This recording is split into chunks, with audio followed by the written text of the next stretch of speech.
Are you bumming? We did used to bum in the olden days, but he's my type. Like, looks a bit like an angry thug terrorist, but he's big.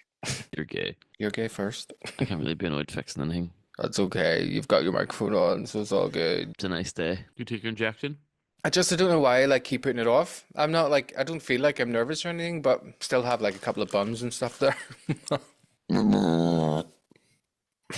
Sorry. I'll cross your hot buns. Guess we'll just go straight into it. David's hungover. I'm hungover. Hi guys. You're such a wee fucking tight. You didn't need to, that doesn't need to be the first thing that you tell everybody. Hello, welcome to the podcast. We do not a David's hungover, by the way. Hi everybody, welcome to the podcast. You're such a wee fucking fruit.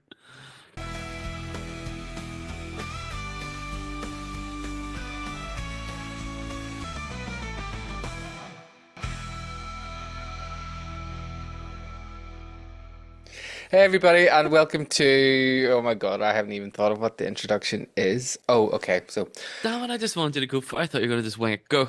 I will just swing it. Hey everybody, and welcome to episode 25 of Up the Buff. 25. Fuck I me. know. Can you? This is our 25th episode. And today we are focusing on the episode. Oh, well, it's a two-parter, but we're probably going to do it as a one-parter when everything changes in the Buffy world. This was also the big change from Buffy from Monday nights to Tuesday nights. So it was two parts over 2 nights. Buffy moved from Monday to Tuesday, and that's where she stayed for the rest of the Did run. you see did I send you the video of Ruth at the wedding? Oh my God, that's brilliant. Yeah.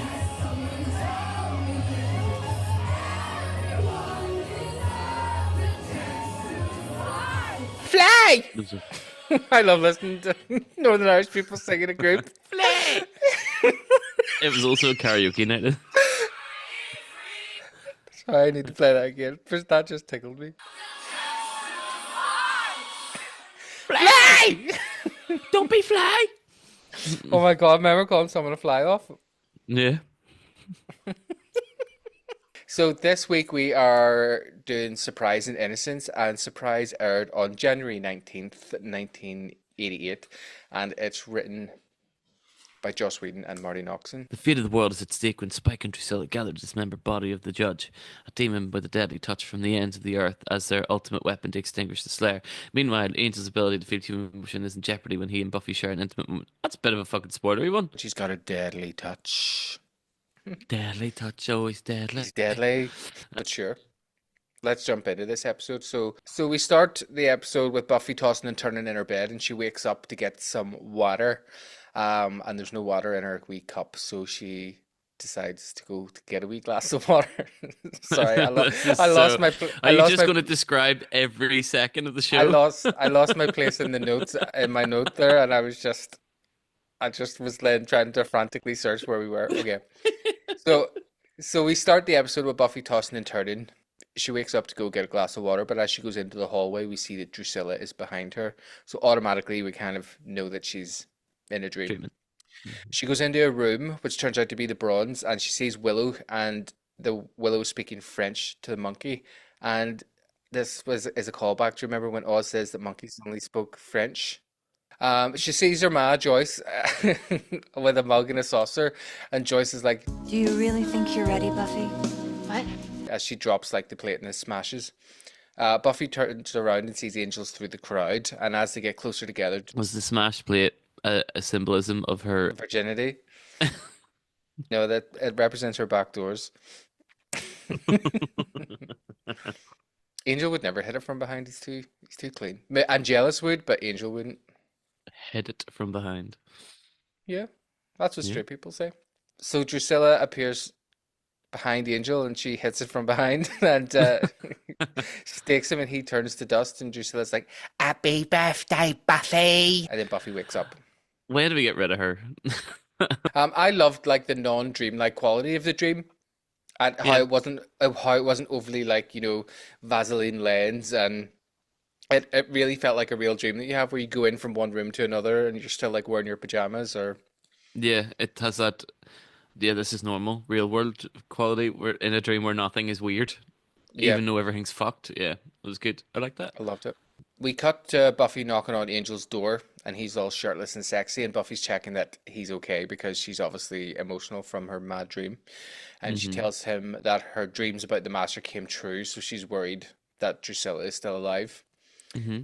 Angel says to her, "Well, like, not all of your dreams are going to come true. Like, what else did you dream about last night?" I dreamt that Giles and I opened an office supply warehouse in Vegas. Spoiler alert, season six. Angel distracts Buffy by sticking the lips on her. And this is the first time we hear the intro of the iconic piano theme, Close Your Eyes, which is the Buffy Angel love theme. Do you know, I I'm so glad you brought this up. This is also a theme that exists in our life once you started playing piano Oh, because you played yeah, that theme to over death. and over and over. Because when it came in, I was like, why am I being flooded with memories of being like forgetting my homework? I was like, why? What is it with this song? What is the melody of it again?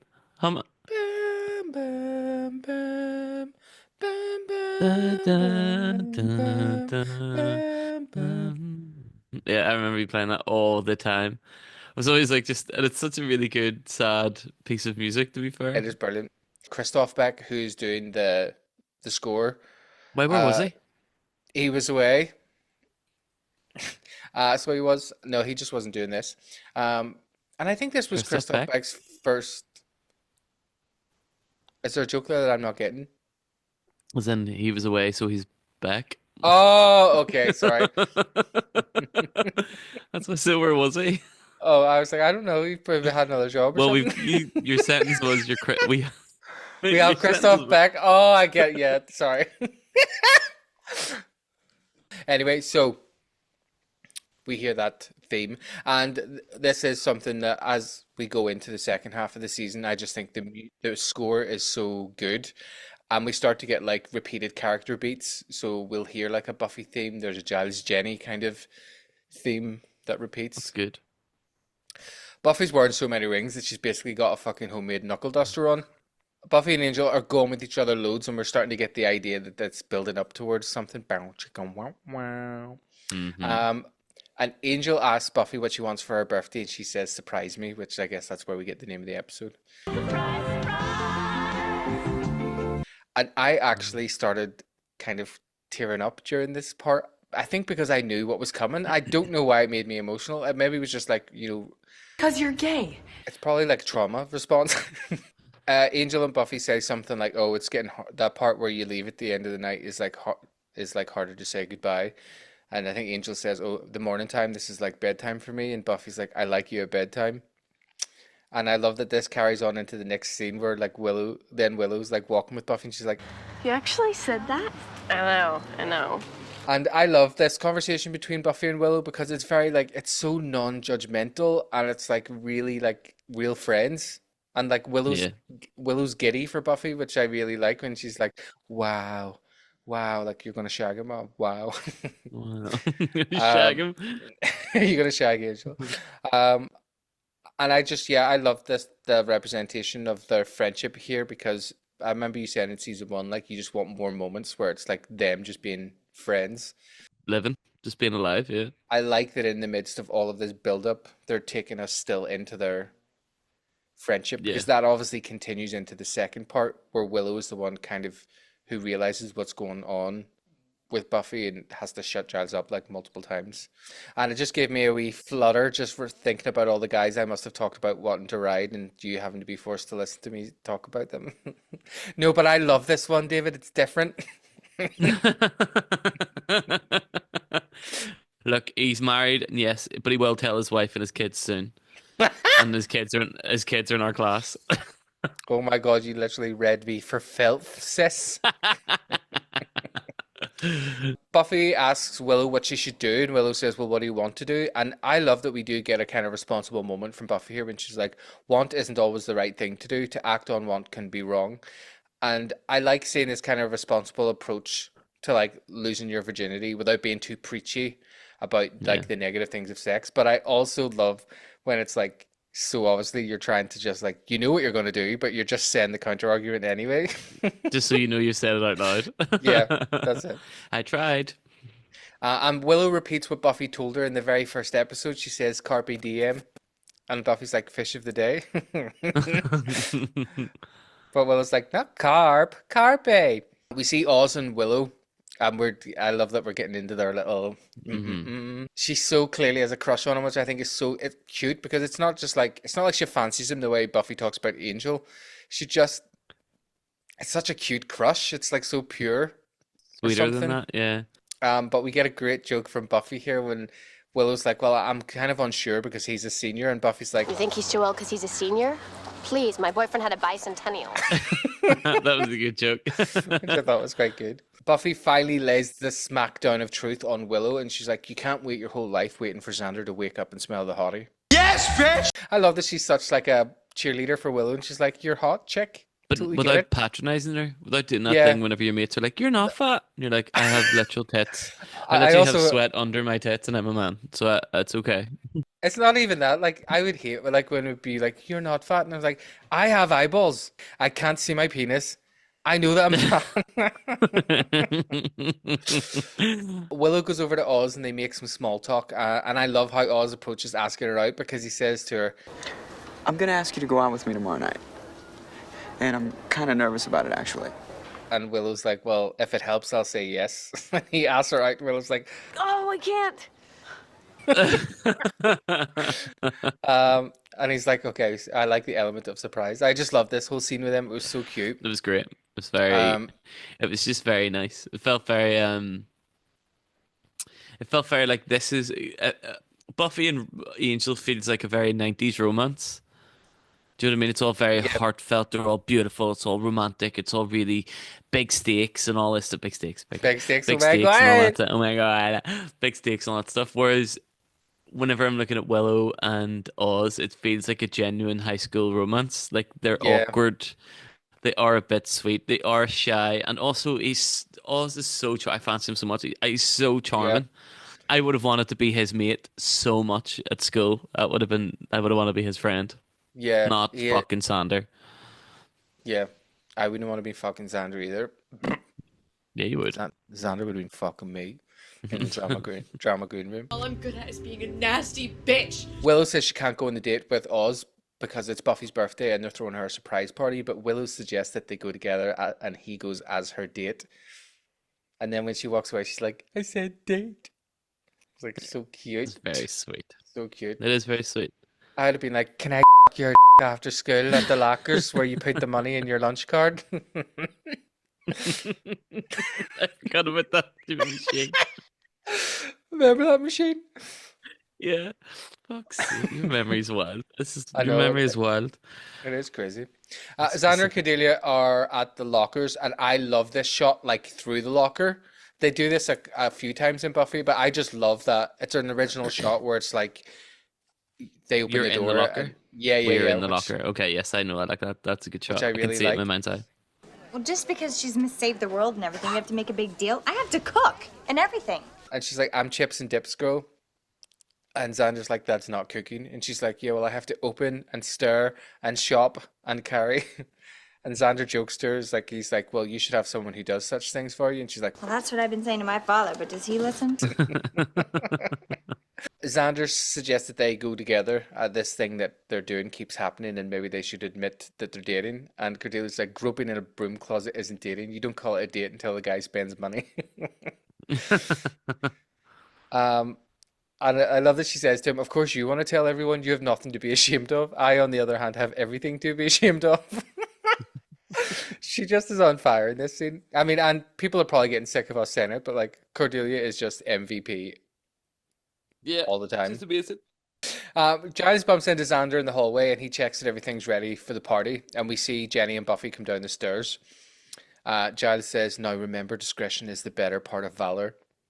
And Xander's like, "You could have just said shh." And I love that as Buffy comes down, Xander's like, "Buffy, I feel a pre-birthday spanking coming on." Yeah, what was that? I know. And Jenny basically calls him a pervert and tells him to fuck up. Is that Not so like many words. is that like an American birthday beating? I think it's just like a wee.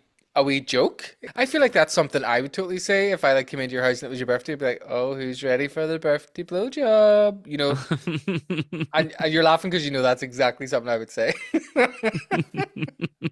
I know, but it still isn't the same. But that's very clearly. I don't know. I just was wondering why. I didn't know a birthday spanking was a thing, and then it made me be like, "But we have birthday beatings here." Oh Of yeah, course, in Belfast, it's called a birthday beating. birthday It's beating. like birthday spanking is like you're going to get a fucking beating. You're going to get a birthday knees done. You sounded like whenever you press play on the definition, like birthday spanking. Birthday spanking. I feel a birthday spanking coming on. Giles again tells Buffy that she looks fatigued, and this is like 6 episodes in a row. I've just been clocking Giles being like, "You look tired. You look tired. You look like shit. Have you been sleeping? You look like shit." And she tells him about her Drusilla dream. And I don't think I realized up until this point that Giles's hair is grey. I definitely noticed his hair's like greying. I just thought it was kind of brown or something, but now I've noticed it was like fully grey. You know? So we cut to the factory. The factory. I'll be tearing down the flag factory, and I'll be putting up a wall factory where a wall factory ought to be. We see that wee Specky. Oh, can I say Specky? As someone who is obviously not of the ocular community, because you said You don't need glasses. Have you know, seen how thick your glasses are? You need fucking glasses. They're, you, oh, by the way, they're not even. They're 0.5. Remember, I said They're 2. yes. They're 0.5. Just FYI. Regardless. Anyway, fuck up. So we see that Specky vampire, and he has a big box. Can't say Specky. Like says it's Specky's backs. Fucking We Billy. see this Specky. We see this Specky vampire, and he has a big box Say a for Specky back, a fucking box, a fucking fucking cunt. Specky vampire's got a fucking box for Spike, and we see Spike's in a wheelchair. Oh yeah, Spike's in a wheelchair, and he's totally Yeah. like Phantom of the Opera with his big half-burnt face. The factory is all done up for a party. I say all done up as done up as I guess a factory can be. And Spike says we should go somewhere else. Like we shouldn't do the party here because Buffy's obviously going to ruin it. And Drusilla licks his burn. She just grosses me the fuck out. This whole. It is so crazy how much real life things can affect my hatred of people.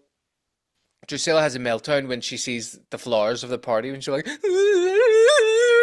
at a bar with me."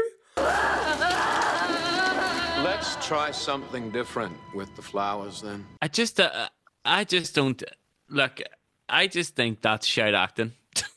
I think that maybe I shouldn't. I mean, I think it's good acting because she's mental, and it is mental. I actually don't believe. I just don't. It doesn't. There's no she comes nuance in it.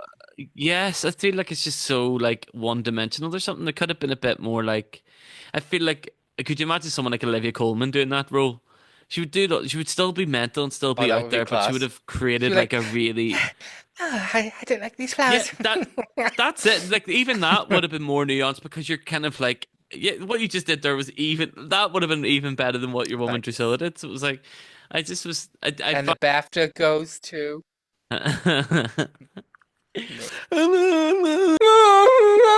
I did make a small note here that I probably should have said before I went off on them, which was like, that's how I react when I see a tomato on a burger. I thought it was just how you Come on with me. But literally, if I hate whenever people give me something with tomatoes on it, and I'm like, I don't like tomatoes, and then they take it off, and I'm like, no, the whole thing needs to be remade. I can't, because I can taste where the tomato was. Oh God, it makes me. Drusilla opens one of her tomatoes. Shut up. Drusilla opens one of her presents, and she says, "It reeks of death. It'll be the best party ever because it'll be the last."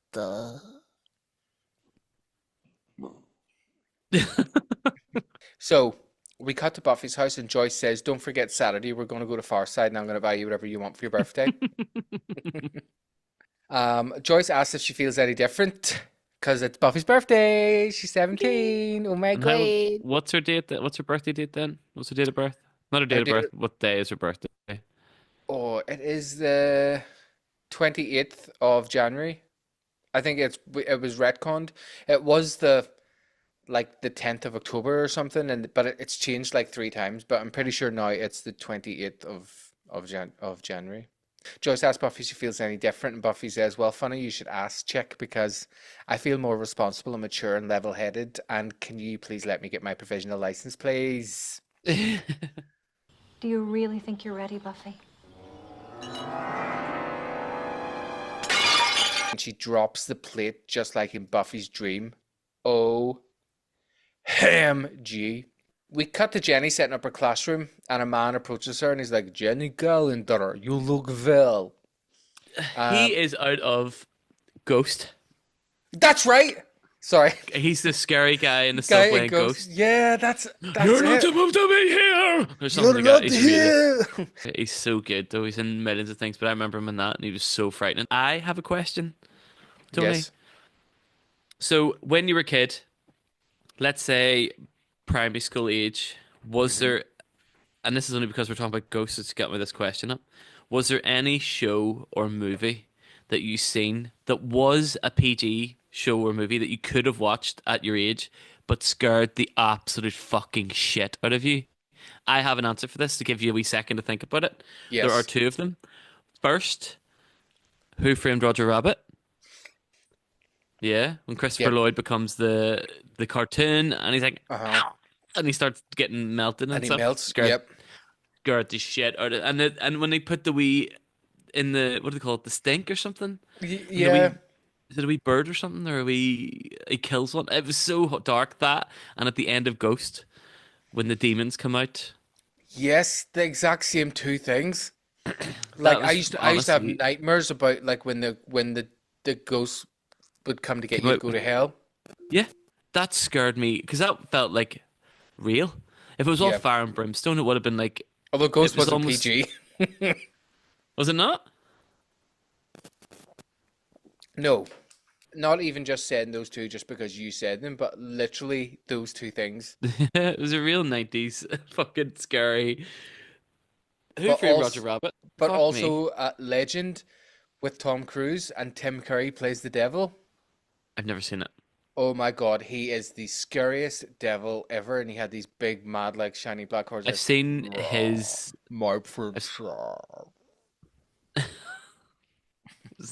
I've seen that image of him as the devil, but I've never seen the movie. Yeah, that used to scare the fuck out of me. Most are too afraid to see it. So Jenny's approached by that man, the one from Ghost. And Yes. I don't think it's the same character, but it's the same actor. Could be the same Jen- character. Jenny seems startled, but she seems to know who he is, and she apologizes for not writing as much because she's been busy. And he mentions that she's been neglecting the work of her people and that the elder woman has been reading signs that something is different. Now, I love that they just full on launch into this conversation with all of this stuff as if it's like pure normal. Me There's too. no- there's also no underlying, there's no music to kind of suggest that this is like something sneaky's going. It literally is just all. Absolutely took me by surprise. Had no idea Jenny was going to have any sort of story. I thought she was just a B character to be killed at some point in the future, and I was not expecting Jenny to have a full fucking Backstory. story. Like that was really, really Yeah. important to the current story that we're in. Like Yeah. with Angel, and like that's quite significant. Jenny says that nothing has changed. The curse still holds, and that man is like, the elder woman is never wrong. Jenny admits that there's a girl, and the man is raging, but she says that Angel still suffers, and he has made amends for evil. He's even saved her life. And he's like, so you just forget that he destroyed the most beloved daughter of your tribe? This girl gives him 1 minute of happiness. It is 1 minute too much. That's very good. You're doing a really good impression. It's especially where his face is really like really angry all the time. It's like, calm down, fucking. It's like your if, face gonna get if stuck again. Snoopy Calm was a down. human. Yeah, okay, yeah. And he's like, you are Yana of the Galdraj people. So I love that that's how she's got her name, Jenny Calendar. Here's something though that I am like, so catch me up. So this is because Angelus killed this gypsy woman, and then they've cursed him with a soul so that he'll be Yes. tormented for the rest of his eternal life. For all the people he's killed. For Because all this- the people he's killed, or just the one Well, for person they all- killed in but- that tribe?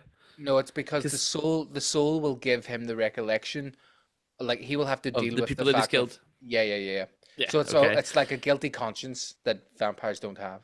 But this is like 200 years ago, wasn't it?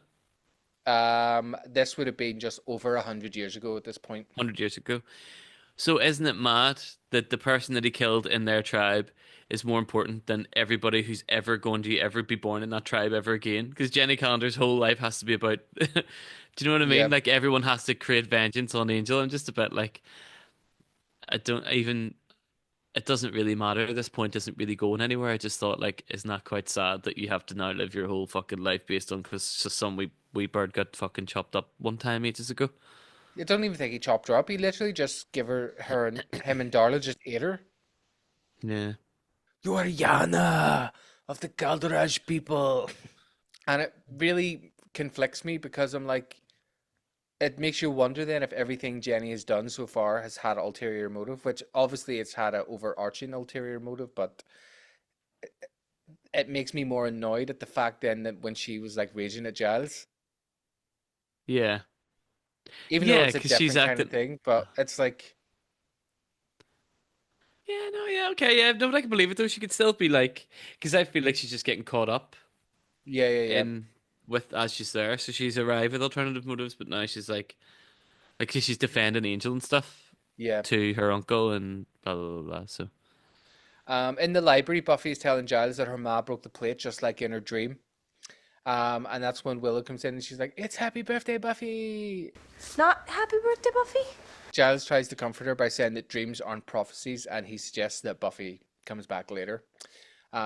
Willow's like, "So much for our party," and Giles is like, "We're still having the party. Wise up." Buffy only turned 17 once, and I did notice that Willow's got a really cool Adidas backpack on. And 17's not even an important birthday. So we cut to the school at night and Jenny runs into Buffy and says there's been a change of plans. I'll drive you. Suspicious. Buffy wonders if they're going to the Bronze, but the car they're in is Giles's car. It's not Jenny's car. So I just thought it was funny that there obviously was no budget for a second car because there's no way that Giles and Jenny both have the same imported Citroen. yeah, true. We get to an alleyway and Buffy wonders if they're going to the Bronze and we see something dodgy and it's these vampires moving these big massive boxes being loaded into a truck and Jenny says to Buffy like maybe we shouldn't and Buffy's like Sorry, sacred duty, yada yada yada. and she sees that specky vampire and she's like every time I see you you're stealing something. You really should speak with someone about this klepto issue. I thought you were talking Yeah. to me when I was in Malone. So the vamps all attack Buffy from the van and we have this cool kind of fight on the back of the truck. It kind of cuts back and forward to inside the Bronze, and we see that the surprise party is set up for Buffy, and Willow's like, "I think I hear her," Shh, I think I hear her coming. and I love that we have this little callback to an earlier scene where Willow's talking about the party to Giles, and she's like, "I've got little party hats for everyone," and Giles is like, "Well, I'm not wearing one," and then when we see them inside the Bronze, Willow's the only one who's wearing a party hat. That was I cute. didn't notice that. That's so good. Buffy breaks part of the truck and slays a vampire, and then we cut back to the Bronze where it's quiet and the gang are all crouched down, and then all of a sudden Buffy and the vampire come crashing through the window of the Bronze, and we have this epic staking moment where Buffy grabs the drumstick and like spins around and like stakes the vampire. That was very And good. that's one of my favorite stakings ever. Two big geeks. That's really geeky to say. My favorite staking ever. Everyone and I- write in your favorite stakings, please. Actually, yeah, that's a good thing. Like favorite stakings, go for it. And I love that Cordelia jumps up and she's like, "Surprise!" And Oz is like, "Well, that pretty much sums it up." But Buffy is so chuffed that everyone give her a wee surprise party. And Oz is like, "Did everyone see that guy turn to dust?" Xander's like, "Yeah, vampires are real. A lot of them live in Sunnydale. Willow will fill you in." I love that they've obviously forgot about Jenny, who happens to wander in with the big massive box that the So- vampires. This is my question. Whenever Jenny picks up Buffy, I was suspicious that Jenny was up to something. But was she Yeah. actually just bringing her to the Bronze? Yeah, I think it was just a So- misdirection in the writing. Oh, right, okay, that's good. I actually really like that then because I was a bit confused as to be like, oh wait, no, Jenny was just bringing her to the bronze then. She was actually just giving her a lift.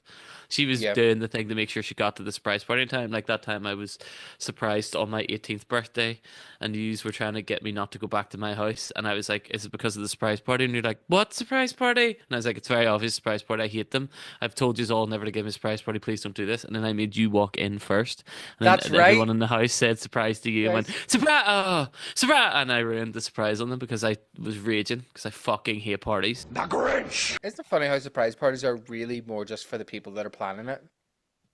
No, there are some people that love surprise. Like, there's people I know that love surprise parties that would really enjoy the element of surprise or being surprised like that. I don't. I very specifically say I hate it, and yet. So I'm the type of person that would love a surprise party, but I've never had one before. If you want to plan me a surprise party for my 40th birthday, that would be Are you good. talking to me? Or are you talking to your future boyfriend? I'm talking to you. So Jenny wanders in with a box that the vampires have dropped, and Buffy opens the box, and it's an arm that pops out and chokes the life out of Buffy. And I'm like, oh my god, get me that for my birthday. That sounds class. We're like, die. Very good. That was good. Angel manages to get it off her, and he tells them he's like, she wouldn't have, would she? It's crazy. I'm like, all right, okay, soliloquy boy, calm down. And he's like, he tells them of a legend of a demon who brought. He tells them of a legend. Oh my god, hold on. He tells them of a legend of a demon brought forth to rid the earth of the plague of humanity. Fuck me, that was a hard one to say. And they called him the Judge Judy. And I'm the fiercest lady you ever met. Overruled. Da-da-da. Giles Overruled. and Giles is like, oh yeah, I know that one that you're talking about. He couldn't be killed. I love the exposition writing is so. Oh yes, I've just read this. He couldn't be killed, but they did manage to dismember him, and his pieces were scattered to all corners of the earth. I think this is meant to be a bit of a riff on like the Osiris myth. Okay, Is it tell me Os- that. is it Who's O- that? Is it Osiris, the Egyptian god that was like ripped apart, and they put his parts all over the world? No idea. Could be. If it's right, I'll Also confirm. did that with William Wallace. Yeah, they did actually. Hung, drawn, and All quartered. over the UK. They realize that Drusilla is going to assemble the judge and bring forth Armageddon. And I love Armageddon. Armageddon. And Cordelia's like, Is anybody else gonna have cake? oh yeah, I love this whole part where Jenny just keeps trying to get Angel away from Buffy, and she's so not being sus. I mean, she's so not being not sus. She's being sus. She's being sus.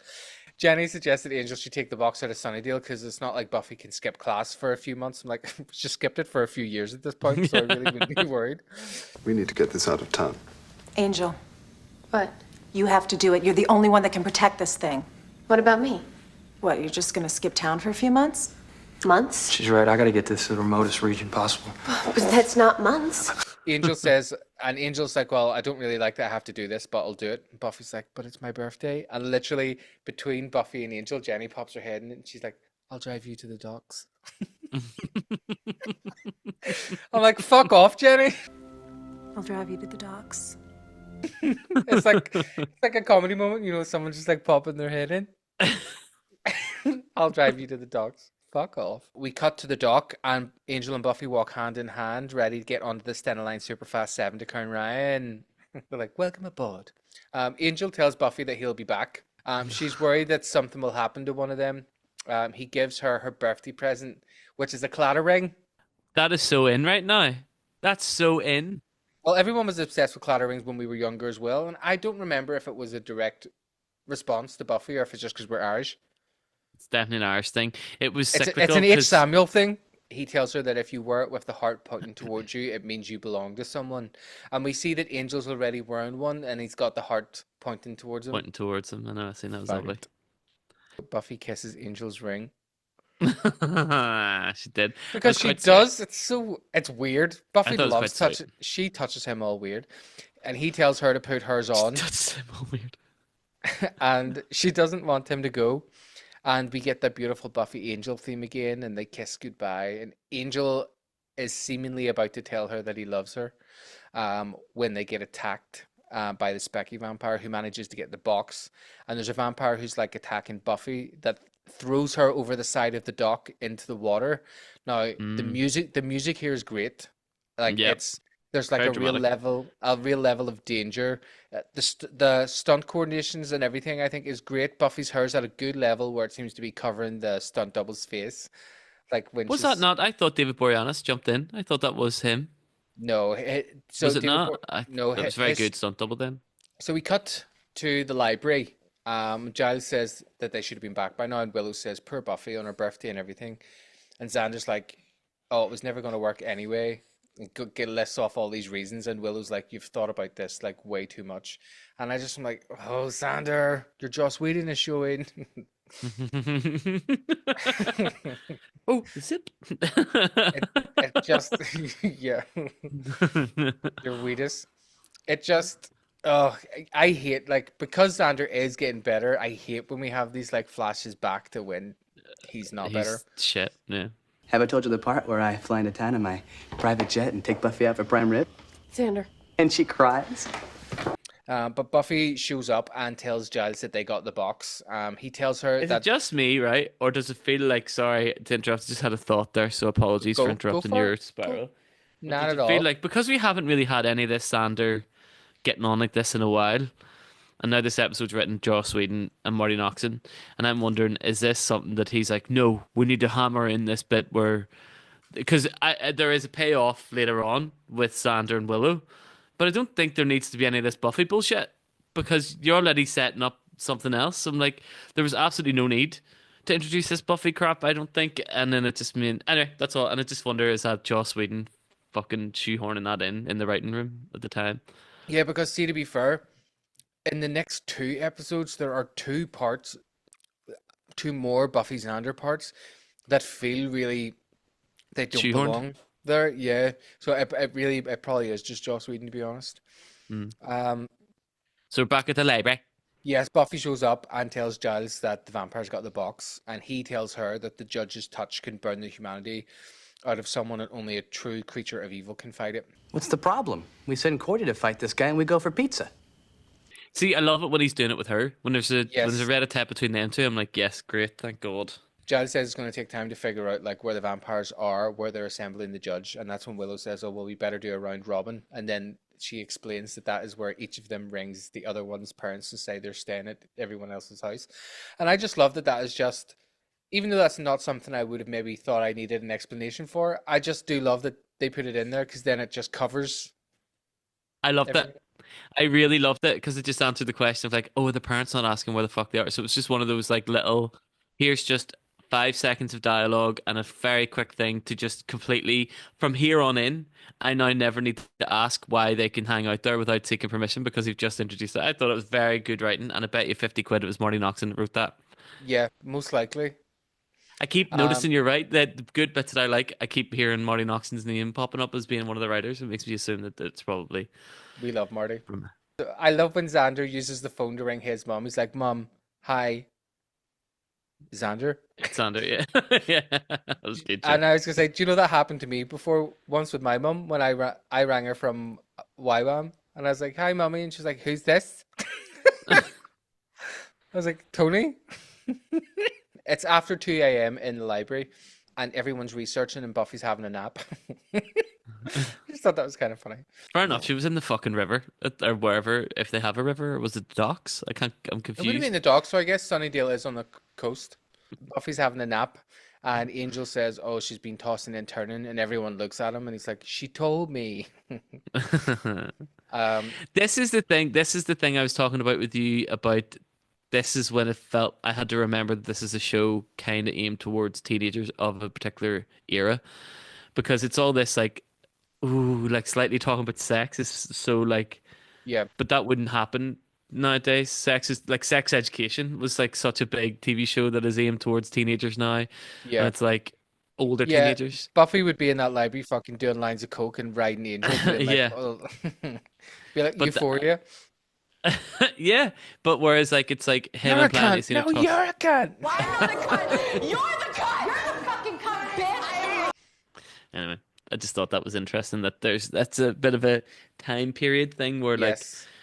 But I It's like just an that. older way. That No, kind same. I don't dislike it. I just was like, I was just acknowledging it. It was like it was interesting that that's a Yeah. different world we live in now. That wouldn't be. It would be too childish almost in a way because people Yeah. mature younger because they've got access to the internet. I guess. Anyway, That's it. I'm an old fart.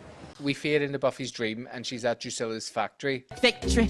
and we see this little glimpse of Jenny walking past. This is the first of 2 Jenny dreams, but I just love that little subtle foreshadowing of something. And she's wearing this lovely white gown, I guess, suggesting like innocence or like, you know, bridal, virginal. whatever. Yeah. Virginal, yeah. And Drusilla says like, now, hands off my presents, and pulls a machete to Angel's throat. Angel! I hate when you're like, if you're falling asleep and you say something out loud. You do it all the time. You literally have full conversations. Like, Yeah. remember when we used to have to sleep on the sofa when we lived together, and we would be like talking as we're falling asleep, and you'd be like, "Oh, I put the basketball hoop back in the bird nest." And you'd be like, "What?" And like, "Oh my god, I think I was dreaming." Like that was, and then you would just say the most random things. But you used to do it. Like you'd wake up in the middle of the night, and all say your ADHD was going mental when you were asleep as well. Yeah, that used to happen to me quite a lot. Obviously, I don't know if I still do it now because I sleep by myself. Oh yeah, so we cut to Drusilla in the factory. Victory. Literally, this is meant to be a vampire party, but it literally looks like the fucking shittest party ever, to be honest. Spike brings her the last box, and they pop it on to the rest of the other boxes, and the judge has been assembled, and out comes Papa Smurf.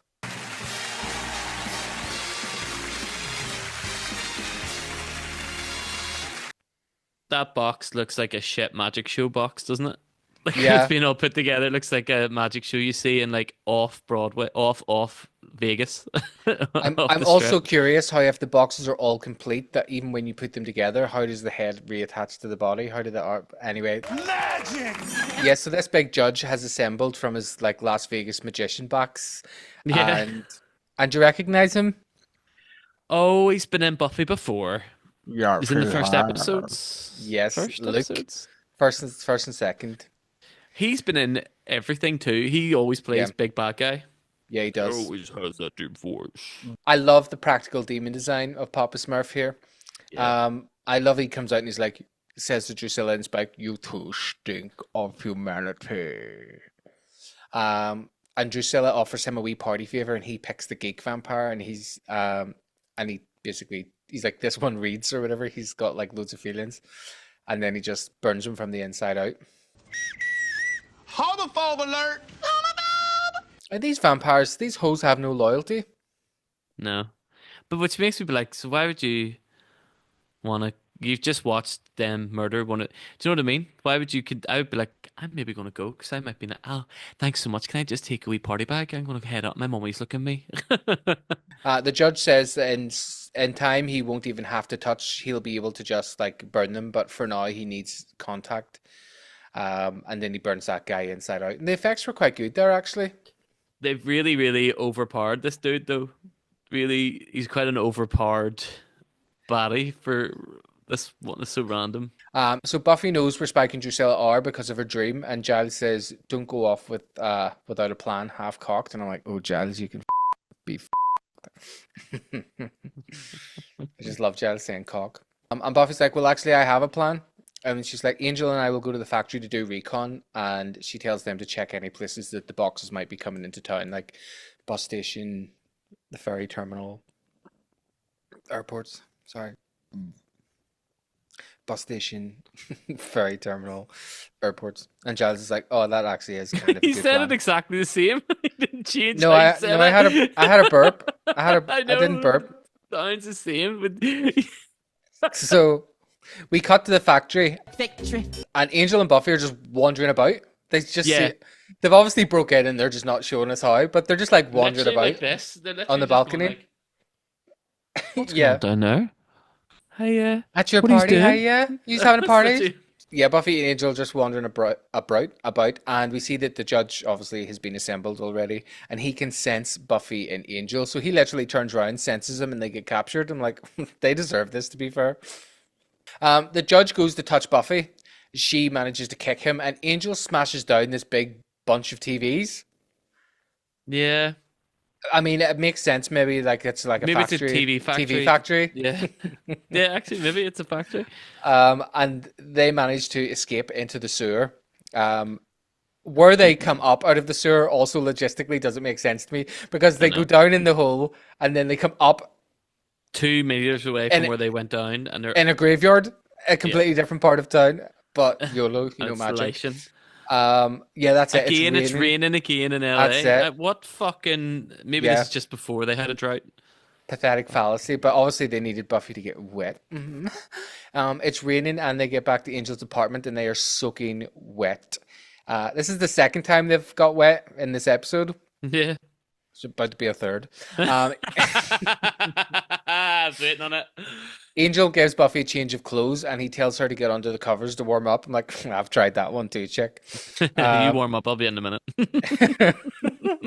And he turns so she can get changed, which I thought was quite nice. He's being a wee gentleman, but then she winces because she's got a cut, and then he's more direct, like, turn around and let me see it. He's obviously got a cut fetish. He's like, oh yeah. Well, he loves blood, like. Oh yeah, maybe he can smell her cut. Don't say smell her cut. That's disgusting. You chauvinistic pig. Smell her cut? It's vagina. Oh. Yeah. They lean into each other and they're like, oh my cut. And he doesn't get... They don't lean in and go, oh my cut. Yeah. But they're all kind of like over each other. And Buffy starts crying and she says she doesn't want to lose him. And Angel tells Buffy he loves her. I love you. And she tells him that she loves him too. And they kiss. Angel suggests maybe they shouldn't, but Buffy says, kiss me. Kiss me. Yeah. I love protecting your brain. I love it. Like, where's his brain gonna go? Kiss me. No, it's coming. I know the smelly sewer. We flash to Angel's bed, and there's lightning, and there's rain. When you have diarrhea, what's going on down there can affect how you're feeling up here. And they've obviously had sex because you can smell it in the air. Yeah, I always love TV sex because it's never... everybody's so clean and dry, and like hair is like you're not sweating the fucking bed out. There's not big fucking sweat patches on the bed from the fucking... No one's in any awkward positions like, oh my goodness. Hold on till I move. Yeah. My knee. Yeah. At least gay sex is probably like that. But this is, he gets up. I just, a bit about this sort of scene, we're getting to the very end part, aren't we, where he goes outside? Yeah. Where he doesn't have a rager when he gets up. I quite like. I found it a bit tough that she wouldn't have woke up when he got up out of bed, but then she's probably just been bucked to sleep, so like she's probably knackered. No, if we're going to talk about it, I just know we should talk about it slightly differently so I don't have to edit around. So I'm so sorry. You can say the most horrendous things about sucking off Nicholas Braun, and I just said she got bucked to sleep because she literally had sex and fell asleep, and you're saying that has to be edited out? Wow. She's been bucked to sleep. I am probably just going to leave it in now, to be fair. She's been bucked to sleep. No, I also thought because they've been fighting demons all night, and she was in a river and all of that, and she's heard her wee back shot, a wee scrape on her back. No, but I also forgot. I didn't understand this scene. Like, I didn't know why he got up and then he went outside and he was crying. And then he got all... I had no idea what was going on. Buffy! Yeah, he does sound of a Belfast even to that. Yeah. Yeah, there's that thunder and lightning. Something is going on with Angel. The music swells into these, like, piercing violins. We cut to the alleyway. Angel is screaming in pain and he shouts, Buffy! And then it says... To be continued. To be continued. Glad. Oh my God. What is happening? Who the fuck knows? We're about to find out. Clue. Part 2.